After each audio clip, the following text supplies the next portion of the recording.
दोस्तों, आप लोगों से शिकायत है कि आप लोग चैनल को सब्सक्राइब नहीं करते हैं। क्यों आप लोग पहले चैनल को सब्सक्राइब करें। अगर आप लोग शिव जी के सच्चे भक्त हैं तो चैनल को सब्सक्राइब करें, फिर आगे बढ़े। धन्यवाद। जब भगवान शिव ने क्रोधित होकर दिया था मां पार्वती को कठोर श्राप, जानिए पौराणिक कथाओं के अनुसार भगवान शिव और माता पार्वती में अगाध प्रेम है, इसलिए इनकी जोड़ी को सबसे आदर्श जोड़ी और प्रेम का प्रतीक माना जाता है। लेकिन एक बार भगवान शिव मां पार्वती से इतने ज्यादा क्रोधित हो गए थे कि उनको श्राप तक दे डाला था। आइए इस पौराणिक कथा के बारे में विस्तार से जानते हैं। हिंदू धर्म में भगवान शिव और माता पार्वती सबसे ज्यादा पूजे जाने वाले देवी देवताओं में से आते हैं। माना जाता है माता पार्वती ने अनेकों कष्ट सहते हुए जन्मों तक कठोर तपस्या करके भगवान शिव को पति के रूप में पाया था। मान्यता के अनुसार अखंड सुहाग और पति की लंबी उम्र के लिए माता पार्वती का व्रत किया जाता है और माता पार्वती के साथ भगवान शिव की पूजा की जाती है। भगवान शिव और माता पार्वती की जोड़ी अगाध प्रेम का प्रतीक और आदर्श जोड़ी मानी जाती है। लेकिन एक बार भगवान शिव माता पार्वती से इतने ज्यादा नाराज हो गए थे कि उन्होंने माता पार्वती को श्राप तक दे दिया था। आइए जानते हैं ये पौराणिक कथा के अनुसार माता पार्वती ने 108 जन्मों की घोर तपस्या के बाद भगवान शिव को पति के रूप में पाया था। मां पार्वती का भगवान शिव के प्रति अगाध प्रेम था।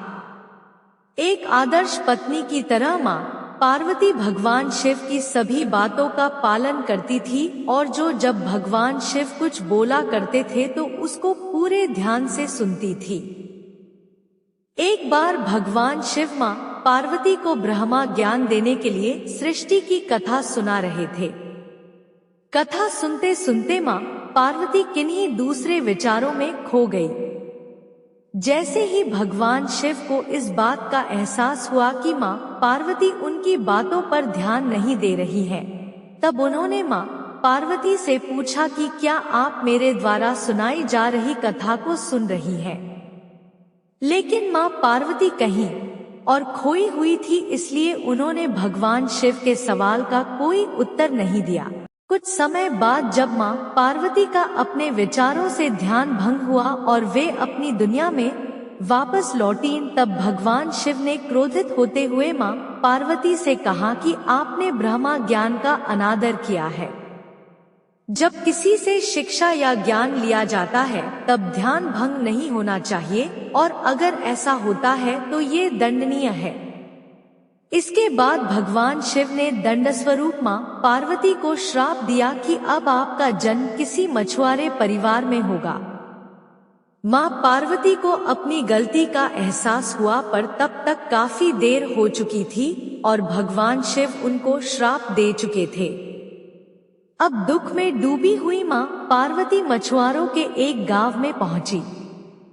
इस गांव के मुखिया की कोई संतान नहीं थी।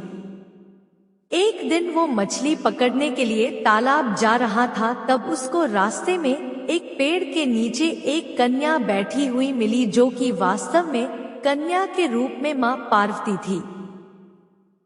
वह नन्ही कन्या पूरी तरह से वहां अकेली थी, उसके साथ कोई भी नहीं था। तब मछुआरे ने इस घटना को प्रभु की कृपा समझा और उस नन्ही कन्या को अपने साथ अपने घर ले आया। मां पार्वती उसी घर में कन्या के रूप में रहने लगी। इस तरह मां पार्वती को अपना एक जन्म भगवान शिव के श्राप के कारण मछुआरे के घर में काटना पड़ा। हिंदू धर्म में भगवान शिव और माता पार्वती सबसे ज्यादा पूजे जाने वाले देवी देवताओं में से आते हैं। माना जाता है माता पार्वती ने अनेकों कष्ट सहते हुए जन्मों तक कठोर तपस्या करके भगवान शिव को पति के रूप में पाया था। मान्यता के अनुसार अखंड सुहाग और पति की लंबी उम्र के लिए माता पार्वती का व्रत किया जाता है और माता पार्वती के साथ भगवान शिव की पूजा की जाती है। भगवान शिव और माता पार्वती की जोड़ी अगाध प्रेम का प्रतीक और आदर्श जोड़ी मानी जाती है। लेकिन एक बार भगवान शिव माता पार्वती से इतने ज्यादा नाराज हो गए थे कि उन्होंने माता पार्वती को श्राप तक दे दिया था। आइए जानते हैं ये पौराणिक कथा।